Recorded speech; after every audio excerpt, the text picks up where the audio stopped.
Dumas, you're strong. Dumas, you're proud. You're strong. You're survivors. It's been almost 2 months since Arkansas's largest mass shooting. On March 19th, 27 people were shot, including 5 children in Dumas, Arkansas. 23-year-old Cameron Schaefer of Jacksonville died from his injuries. Authorities eventually arrested Brandon Knight of North Little Rock, who admitted to being one of the 2 gunmen. But today, as Neil Zarang shows us, the Arkansas Martin Luther King Jr. Commission hosted a vigil and a peace walk for the victims and the heroes who saved lives. Neil? Kevin, truly it was about moving on today. Everyone recognized the tragedy head on, and even though there's still an active police investigation for the shooting, today was about healing. So we'll observe a moment of silence.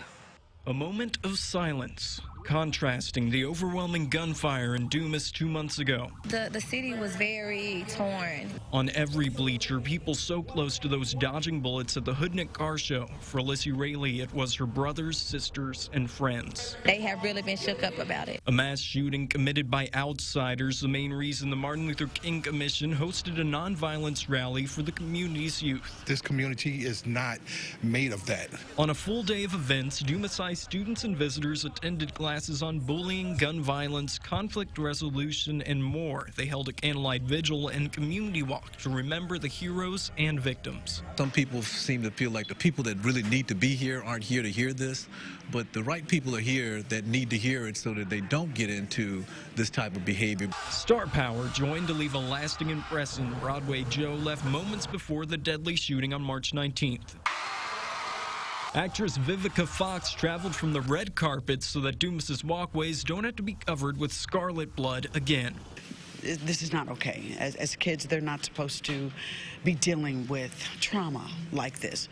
Of the 27 shooting victims, 5 were children between the ages of 19 months to 11 years old. I'm going to do everything in my power that I can to try to get some gun control and to make sure that they are able to live out their future.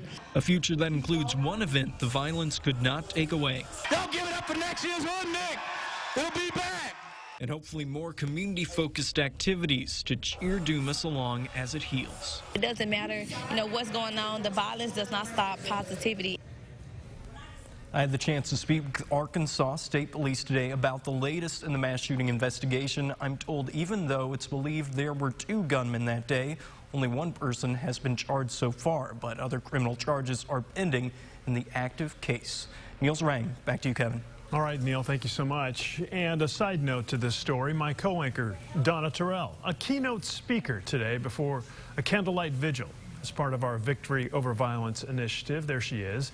She handed out awards to heroes who put themselves in harm's way to save lives during that shooting.